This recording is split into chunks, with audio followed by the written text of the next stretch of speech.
नमस्कार, जोहार। मैं उमेश कुमार झा और आप देख रहे हैं झारखंड लाइव। और मैं आज फिर आप लोगों के लिए झारखंड की कुछ नई बड़ी खबरों को लेकर आया हूं, तो बने रहिए इस वीडियो के अंत तक मेरे साथ और देखिए पूरी रिपोर्ट। पहली बड़ी खबर झारखंड में बढ़ते चिकन पॉक्स के खतरे को लेकर है। जी हां, झारखंड के कई राज्यों में चिकन पॉक्स का खतरा बढ़ रहा है। बीते दिनों सिमडेगा जिले के कुछ इलाकों में इसके मामले सामने आने के बाद अब जमशेदपुर के नरसिंहगढ़ गांव में भी इसी तरह मामले सामने आए हैं। गांव में चिकन पॉक्स के मामले फैलने से लोग परेशान हैं। आपको बता दूं, पिछले 20 दिनों में जिले के अलग अलग स्थानों में चिकन पॉक्स के लगभग 200 से अधिक मामले सामने आ चुके हैं।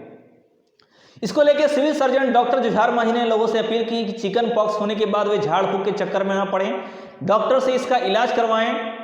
हर सीएचसी यानी कम्युनिटी हेल्थ सेंटर, पीएचसी यानी प्राइमरी हेल्थ केयर और सरकारी अस्पताल में इसका मुफ्त इलाज हो रहा है। दूसरी तरफ डॉक्टर्स का कहना है कि इस मौसम में ऐसी बीमारी का खतरा ज़्यादा रहता है। गांव में ऐसी बीमारी को ज़्यादातर लोग किसी और नज़रिए से भी देखते हैं, जिसके लिए लोगों को झाड़ फूक के चक्कर में न पड़ने और सही मेडिकल उपचार कराने का निर्देश देने को लेकर जागरूकता अभियान भी चलाया जा रहा है।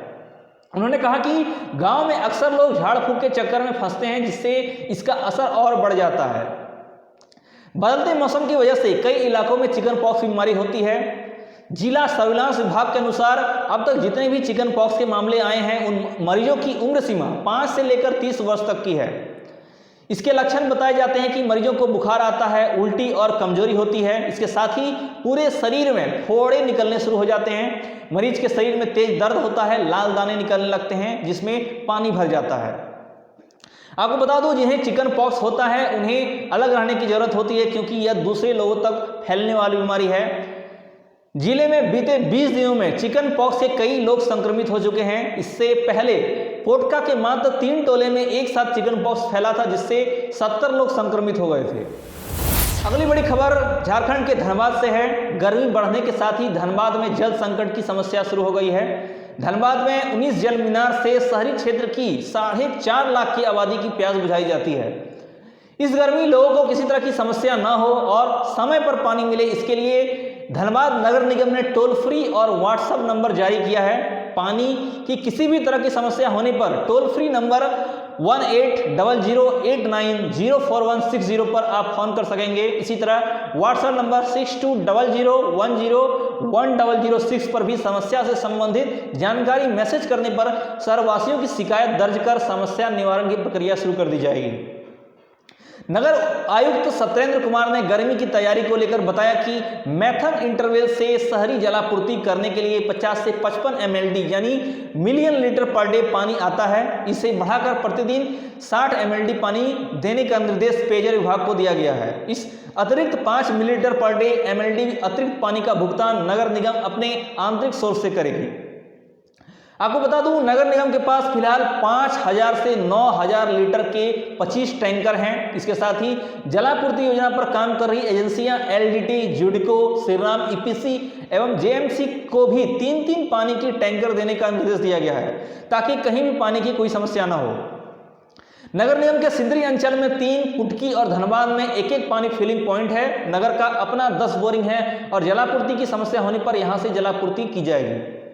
इसके साथ ही नगर निगम ने 1000 चापा नल मरम्मत के लिए भी टेंडर निकाला है। आपको बता दूं, कतरास एवं छाताटांड़ अंचल के वार्ड नंबर 1 से 19 में 275, धनबाद अंचल के वार्ड नंबर 20 से 26 तक 200, धनबाद अंचल के ही वार्ड नंबर 27 से 33 तक 200 और झरिया के सिंदरी अंचल में वार्ड नंबर 34 से 55 में 325 चापा नल की मरम्मत होगी। इस पर 65,60,000 रुपये खर्च किए जाएंगे। इसके लिए 22 मार्च तक इसके लिए ऑनलाइन टेंडर डाला जा सकेगा। अगली खबर विधानसभा सत्र में नियोजन नीति लेके हंगामे को लेकर है। आपको बता दूं, झारखंड विधानसभा बजट सत्र की शुरुआत बीते 27 फरवरी को हुई थी और होली के अवकाश के बाद नियोजन नीति को लेकर हंगामा अब भी जारी है। झारखंड विधानसभा में मंगलवार को एक बार फिर विपक्षी सदस्यों ने राज्य की रोजगार नीति पर सरकार से स्पष्टीकरण मांगते हुए हंगामा किया। विपक्षी भारतीय जनता पार्टी के विधायकों ने हंगामा किया और मांग की कि मुख्यमंत्री हेमंत सोरेन इस रिपोर्ट को स्पष्ट करें कि राज्य रोजगार नीति वंचित वर्गों के लिए 60% तक नौकरियां आरक्षित करेगी। विधानसभा अध्यक्ष रविंद्रनाथ महतो ने सदन की कार्यवाही 11:30 बजे से दोपहर 12:30 बजे तक और फिर बाद में दोपहर 2 बजे तक के लिए स्थगित कर दिया। इसके पहले उन्होंने सदन को सुचारू रूप से चलने देने की बार बार अपील की, लेकिन उनकी अपील पर भाजपा विधायकों ने ध्यान नहीं दिया और हंगामा की वजह से सदन को स्थगित कर दिया गया।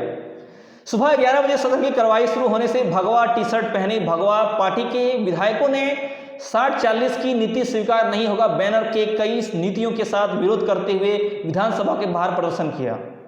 उन्होंने रोजगार प्रणाली के लिए 60-40 अनुपात पेश करने की सरकार की योजना पर स्पष्टीकरण की मांग की।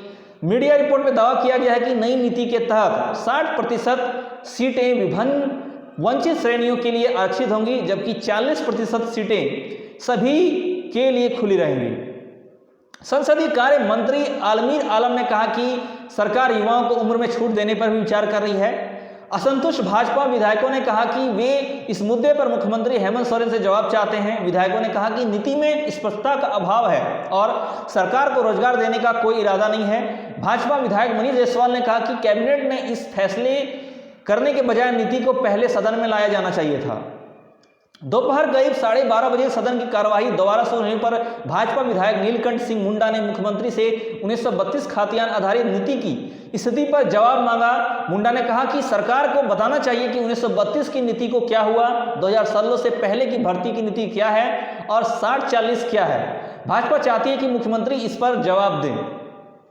भाजपा विधायक नीलकंठ सिंह मुंडा ने कहा कि विपक्ष के 4 मार्च में इस मुद्दे को उठाया था। मीडिया में खबर आई थी कि उच्च न्यायालय द्वारा नीति को रद्द किए जाने के बाद सरकार 2016 से पहले की रोजगार नीति को लागू करना चाहती है। नियम के अनुसार सरकार को पिछले विधानसभा में नई नीति लानी चाहिए, लेकिन ऐसा नहीं हुआ, जो सदन की अवमानना है, ऐसा उन्होंने नीलकंठ सिंह मुंडा ने कहा।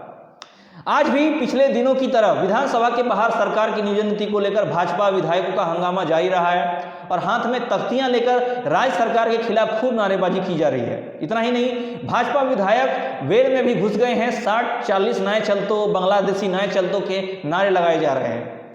इस दौरान हैरान करने वाली बात यह है कि सत्तारूढ़ झारखंड मुक्ति मोर्चा के विधायक लोबिन हेम्ब्रम ने भी विपक्ष का साथ देते हुए सरकार की घेराबंदी की। इस जोरदार हंगामे के बीच स्पीकर ने कहा कि नहीं मानेंगे तो कार्यवाही बंद कर देंगे। इसके बाद सदन की कार्यवाही 12:30 बजे तक के लिए स्थगित कर दी गई, तो इसका सीधा प्रसारण भी बंद कर दिया गया। उसके बाद आपको बता दूं, राज्य मंत्रिमंडल ने गुरुवार को झारखंड कर्मचारी चयन आयोग यानी JSSC परीक्षाओं से संबंधित विभिन्न नियमों में संशोधन को मंजूरी दे दी थी। इसके प्रधान को हटाना भी शामिल है, जिसके जरिए राज्य से बाहर स्थानों में शैक्षणिक प्रमाण पत्र प्राप्त उम्मीदवारों को परीक्षा में शामिल होने पर रोक थी। मंत्रिमंडल ने उन संशोधनों पर अपनी मंजूरी दे दी थी। इनसे अन्य परिवर्तनों के साथ JSSC परीक्षा के लिए भाषाओं की सूची में हिंदी, अंग्रेजी और संस्कृत को भी जोड़ा गया था, जिससे भाषाओं की कुल संख्या 15 हो गई है। अगली खबर झारखंड में अवैध खनन के मामले में हाई कोर्ट के दिए निर्देश को लेकर है। झारखंड हाई कोर्ट ने मंगलवार को राज्य के पलामू, गढ़वा और लातेहार जिले में अवैध खनन की जांच के लिए 3 सदस्यीय समिति के गठन का निर्देश दिया है। मुख्य न्यायाधीश संजय कुमार मिश्रा और न्यायमूर्ति आनंद सेन पीठ ने पंकज कुमार यादव द्वारा दायर जनहित याचिका पर सुनवाई करते हुए सरकार को यह सुनिश्चित करने का आदेश दिया कि समिति में एक पुलिस महानिरीक्षक रैंक का अधिकारी और 2 अन्य खनन अधिकारी होने चाहिए जो भूविज्ञान का ज्ञान रखता हो। साथ ही हाईकोर्ट ने यह निर्देश दिया कि 3 जिलों के उपायुक्त इस समिति का हर संभव मदद करेंगे। समिति को 4 हफ्ते में अपनी रिपोर्ट पेश करनी है। खनिज संपदा से संपन्न इस झारखंड राज्य में बहुमूल्य अयस्कों के अवैध खनन में हमेशा से नेताओं और अधिकारियों की मिलीभगत के आरोप लगे हैं। इस मामले में कई नेताओं और अधिकारियों के खिलाफ जांच चल रही है। इसको लेके प्रवर्तन निदेशालय यानी the directorate of enforcement ED अवैध खनन के मामले की जांच के सिलसिले में झारखंड के मुख्यमंत्री हेमंत सोरेन से पूछताछ कर चुका है। आपको बता दूं, ED झारखंड में अवैध खनन से संबंधित मनी लॉन्ड्रिंग मामले की जांच कर रहा है। जांच के दौरान ED ने अवैध खनन से संबंधित 36 करोड़ रुपए से अधिक रकम जब्त की है। सस्पेंडेड IAS अधिकारी पूजा सिंघल से संबंधित मनी लॉन्ड्रिंग केस के सिलसिले में ED ने झारखंड के मुख्यमंत्री हेमंत सोरेन के पूर्व प्रधान सचिव राजीव अरुण एक्का को भी बुलावा भेजा है। आपको बता दूं, दिसंबर 2022 में मुख्यमंत्री हेमंत सोरेन ने राज्य से अवैध रूप से खनन किए खनिजों के परिवहन में रेलवे अधिकारियों की शामिल होने का आरोप लगाया था। साथ ही उन्होंने इसे रोकने के लिए रेल मंत्री अश्विनी वैष्णव से सहयोग मांगा था। साहिबगंज में अवैध पत्थर खनन की जांच के दौरान ED ने आरोप लगाया था कि 9 लोडिंग पॉइंट से 3531 से अधिक रेलवे रैक जिले से बिना चालान के पत्थरों का परिवहन करते हैं। पत्र में यह भी दावा कहा गया था कि झारखंड पिछले कई दशकों में अवैध खनन का शिकार हो रहा है। अगली खबर झारखंड के लातेहार से है। झारखंड के लातेहार स्थित चंदवा में जंगली हाथियों की उत्पात की खबरें आए दिन सुनाई देती रहती हैं। इस बार फिर दर्जनों जंगली हाथियों ने समूह ने 13 मार्च की रात मल्हान पंचायत के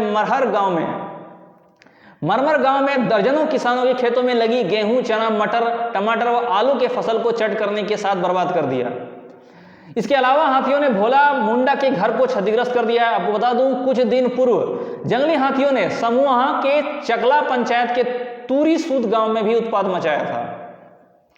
वहीं जंगली हाथियों के आतंक से बचने के लिए लोग रात को वहां जाग रहे हैं। जंगली हाथियों द्वारा नुकसान पहुंचाने और घर को क्षतिग्रस्त किए जाने की सूचना के बाद रेंजर के निर्देश पर वन कर्मियों की टीम मंगलवार को गांव पहुंची और सभी को नियत संगत विभागीय सहायता का आश्वासन दिया और जंगली हाथियों के प्रकोप से बचाव के लिए सतर्क रहने की भी अपील की।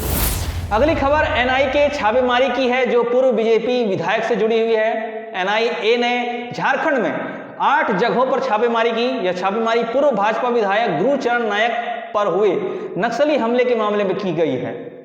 जिन जगहों पर छापेमारी की गई वह माओवादी समर्थक नेटवर्क से जुड़े लोगों के घर हैं। एनआईए को छापेमारी में कई अहम चीजें हाथ लगी है, जिनमें नक्सलियों से जुड़े अहम दस्तावेज शामिल हैं। आपको बता दूं, बीते साल हुए इस हमले में 2 पुलिसकर्मियों की मौत हो गई थी।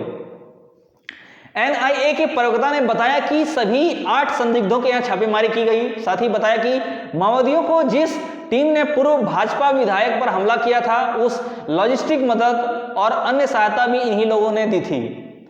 छापेमारी के दौरान एनआईए के संदिग्धों ने ठिकानों पर माओवादियों के कई पोस्टर, अवैध कोल्हान राज से संबंधित दस्तावेज, डिजिटल डिवाइस और कई अन्य दस्तावेज बरामद किए हैं। एनआईए ने बीते 1 जनवरी को इस मामले में 14 आरोपियों के खिलाफ चार्जशीट दाखिल की थी। दरअसल मामला यह था कि 4 जनवरी 2022 को भाजपा के पूर्व विधायक गुरुचरण नायक गोइलकेरा थाना क्षेत्र के झील रुआ गांव में एक फुटबॉल प्रतियोगिता में शामिल होने गए थे, जहां लौटते वक्त गुरुचरण नायक के काफिले पर नक्सलियों ने हमला कर दिया था।